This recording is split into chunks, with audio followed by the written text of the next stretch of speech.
Hey there, everybody. Thomas Wood with Basecamp Trading. It is Monday, May 22nd, and we're going to take a look at a setup from earlier today's trading room. That was in the S&P, and it was a long breakout on a micro trend and a resistance break. Okay, so overall, the S&P was moving higher on a 30-minute price chart. We were trending higher, and then over the night session, we put in this nice lower high here, which, as you know, we then go and draw our line in the sand going across those highs. If it breaks that trend line, what we call a line in the sand, then we look for it to accelerate up. Now, the thing that's interesting about this is directly above that trend line break, there is a pivot high. Okay, that's the middle pivot high that we were connecting our trend line to. Sometimes that'll be several points away. Sometimes it's going to be very close, like it was here. So the breakout itself took place at about 84. The resistance was at 85.25.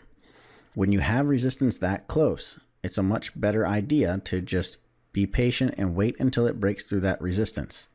Okay, so if you're in the trading room today, you know that's what we were saying to do. Don't trade the trend line break itself, wait till it breaks the resistance, and then you have your long opportunity. The reason you do that is because sometimes what will happen is the market will trigger by breaking through the trend line, pop up, run into that resistance from the pivot high, and turn around and come right back down and stop you out. So it's better, you save yourself from a potentially losing trade in a false breakout by waiting and making the market really prove to you, so to speak, that it's going to go.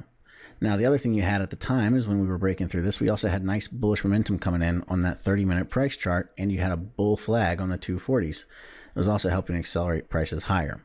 So multiple time frames and momentum coming in and helping push this market higher. Now, again, the number one thing I want to point out here, just for today and for example's sake for everything when you're trading micro trends, is make sure you pay attention to where that pivot high is. If the pivot high is too close, wait until it breaks the pivot high. The way you determine if it's too close or not is, will you be able to get in the money by over $100 a contract? And if you can, will you have enough time to place your stop at break even? If you can move your stop to break even, by the time it breaks that trend line, then you're okay.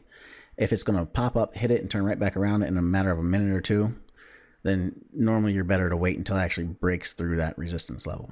Okay? So that's all I have for you for today. Great job to everybody in the trading room that took the long breakouts in the indices. They worked out really well.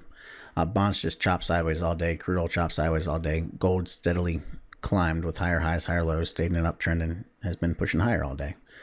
But that's all I have for you for today. I'll see you in the trading room bright and early tomorrow morning. Don't forget to click that subscribe button. And until next time, happy trading.